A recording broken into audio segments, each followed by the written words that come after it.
Let's make a potholder with the potholder loom. This is an 18 peg loom, and we're going to make the Four Corners Potholder, which makes 4 mitered squares in one. You can create this simple design with no seaming, so it's like you have 4 miters in one square. This pattern is fully reversible and works up quickly with 2 different colors. The pattern contains written instructions, and we have links to that and a chart which is shared with Creative Commons on our website, so click down below to get that. Let's begin making the Four Corners Potholder.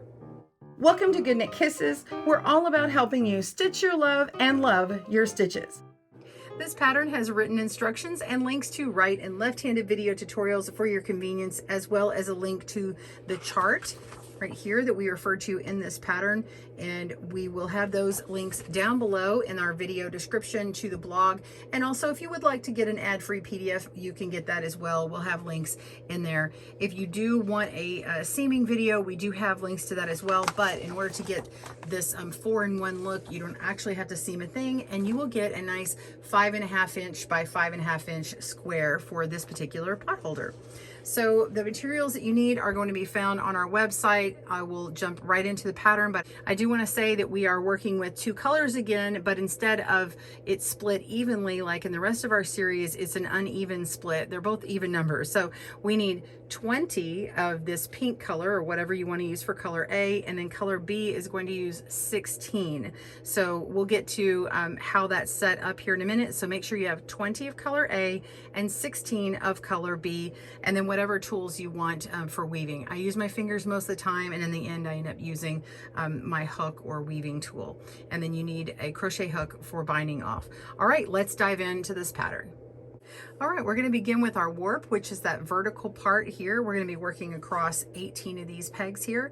Now, as you can see, I've divided my colors A into 2 piles, and actually color A over here where you see the second pile, I've split that in half again. So there is a pile of 10 over here, and I've split it in half, so I have 5 and 5. And then down here, I have half of my color B, which would be 8 on this side, 8 on the other side, and I'm splitting this in half, 4 and 4. Now that's gonna help me when I'm laying this out so I get the repeat right. So what we're gonna start with is color A and placing that vertically, top to bottom, bottom to top, whichever works for you. And then we're gonna grab color B and place that. So A and B, and we're gonna repeat that. We're doing that 4 times. 1, 2, that's that second repeat.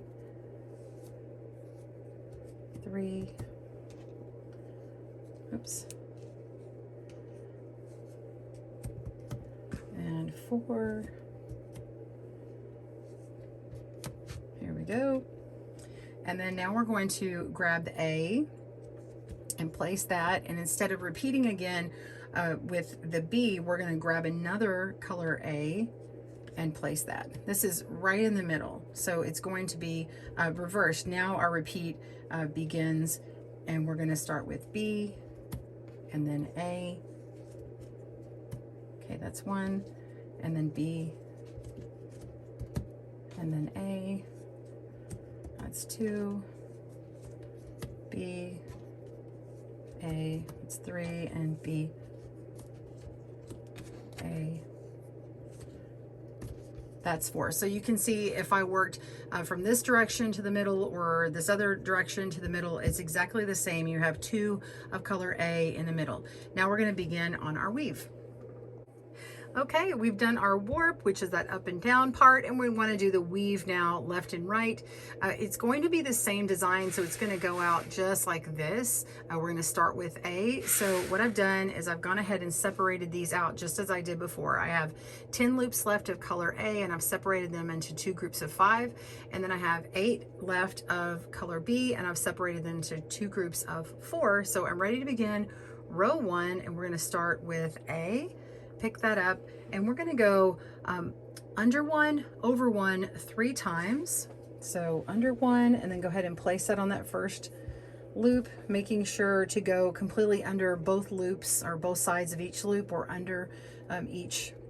Okay, so under 1, over 1 3 times. That's 1, 2, 3. I'm going to put my finger here in place so I can read, and then we're going to go under 1, over 2, under 1, over 2, 1, 2, and that puts me in between these two, which is right in the middle. And we're going to repeat those first 9 stitches that we just did. We're going to weave under 1 over 1 3 times. So under 1 over 1 once, there's twice, and 3 times.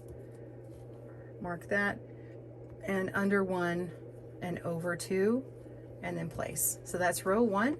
Row 2, we're going to grab B for row 2. We're going to go under 1 over 1 3 times.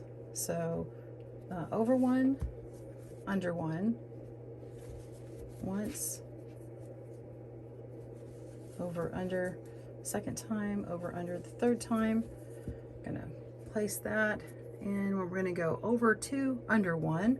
So over these 2, under 1. Now we're at that halfway point, and we're going to repeat what we did. So we're going to go over 1, under 1 3 times. That's 1, 2, 3, and then over 2, under 1. So we're going to go underneath that very last one and place. That is the first 2 rows. Go ahead with A. We're going to work row 3, which is weave under 1 over 1 2 times.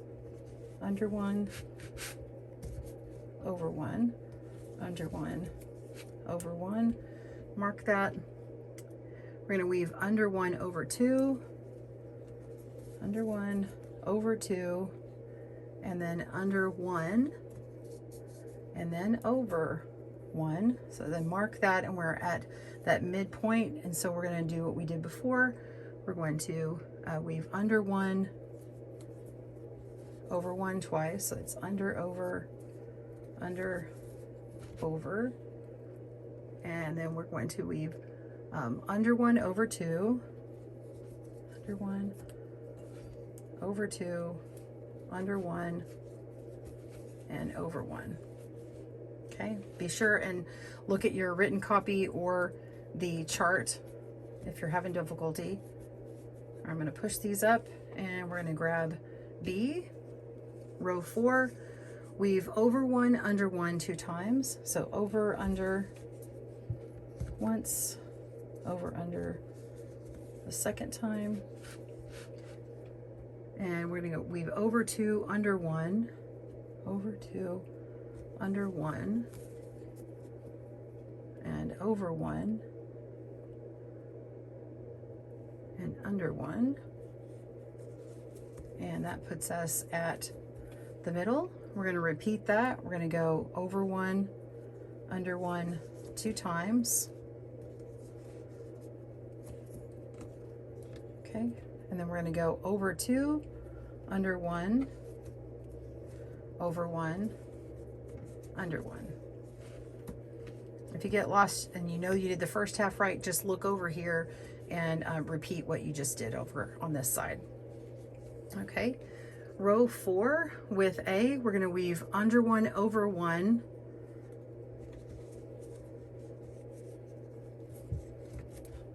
and then under 1, and over 2, and then weave under, over 2 times,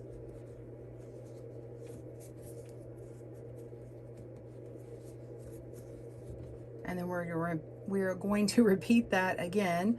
So you're going under 1, over 1, under 1, over 2, and then under 1, over 1, just like that. Okay, now on with B, and row 6, we're going to weave over 1, under 1,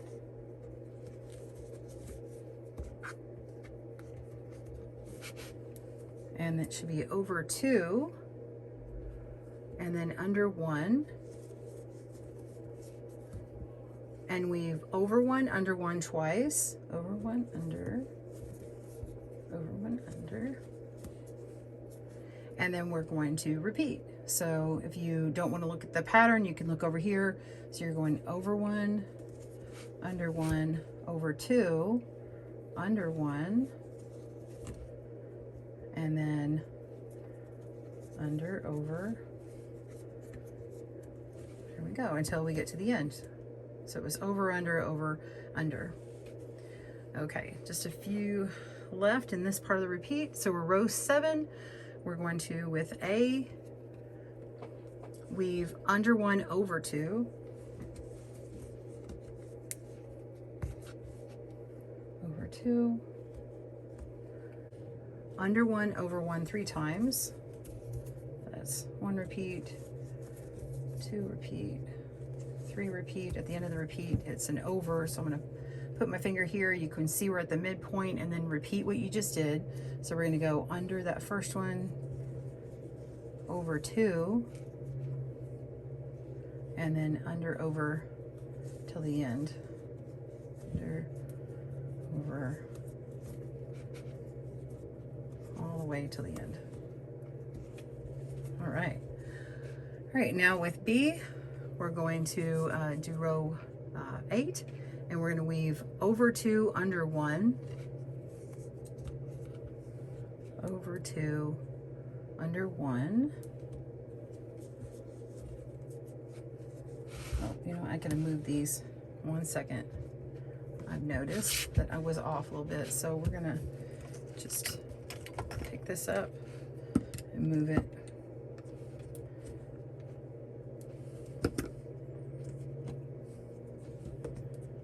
Okay. Here we go.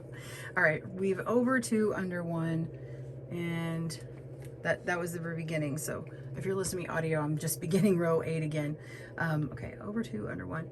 Now we weave over 1, under 1 3 times. So over, under, that's 1, 2, 3. I'm at that halfway point. So we're going over 2, just like we did over here, under 1, and then you're just over, under the whole time. So over, under, 1, 2, 3. There we go. That looks good. Okay, so we are on row 9, and that is going to repeat our last in this 9-row repeat. All right, row 9, we're going to go over 1, under 1 4 times. So over 1, under 1 4 times. That's 1, 2, 3, 4, and then weave over 2, and then we're going under 1, over 1 4 times. So it's the opposite of what we did over here. Under 1, over, under, over for the second time, third time, and fourth time, and place. So that looks like you've got 2 mitered squares on here, and it will draw in whenever we take it off. But you're going to do 2 more again. So you're going to repeat those first 9 rows down here on this bottom part. Go ahead and rewind if you want to see what that looks like, and of course consult your pattern. I'll meet you back for the very last row where I show you just that how I use my crochet hook, and then we'll start the bind off together. Pause your video and I will see you there. All right, so I've got 2 rows left. You can see my last 2 pegs here, and I've kind of squished these up. So if you saw it look a little bit different earlier, it's just because I turned this around and I use the back of my crochet hook where it's nice and flat, and just pull down on some of these rows and push my rows down. So I'll do like the first few and push these rows to this end that's completed, just to give myself a little bit more space at the top here, or rather the bottom when I turn this around. Okay, so now we're going to pick up our next color. This is B, and I'm going to work a row 8 here. So I'm going to use my crochet hook to pick up the ones that I want to go under. I'm going to pick them up from the warp so I can get my weave under there easier. So I need to skip the first 2 on this row, and I'm going to go under this one here. So I'm just going to pick it up, go ahead and place my loop in and set it on my peg, and then place that warp back down, and then go to my pattern. I need to go over 1, under 1 3 times. So We're gonna go over this one. I'm gonna pick up my pink one. So I'm gonna pick up these couple of them, these next two, and lay this down and put down my warps again.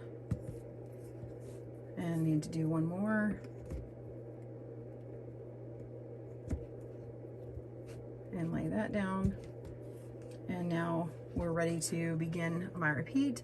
I'm gonna go over to under one, so over these two and under this one. And this one's gonna be a little short, so I can just place it on the other end here and then put that down again, pick it up and get ready for the next repeat, which is over one, under one 3 times. So I'm gonna do the same thing again where I just pick up a few that I wanna go under and place it over here and then put these warps down. Okay.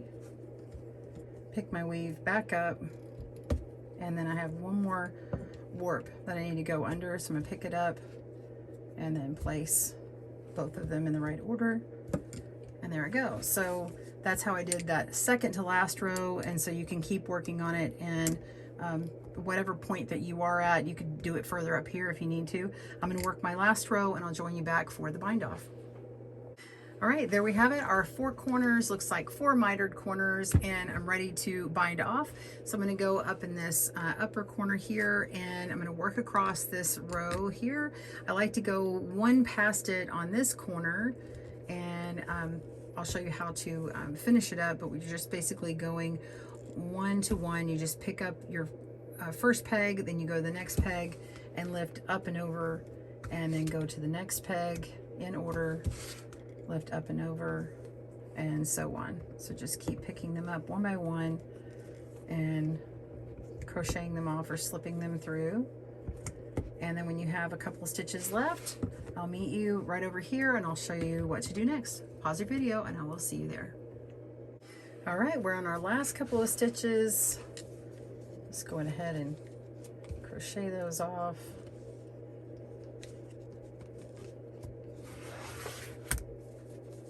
There we go, and then I'm gonna go one more for this loose loop that was the beginning one, and that completes it. So you can leave that loop on there and use it as normal and hang it for as a pot holder, or you can weave it in.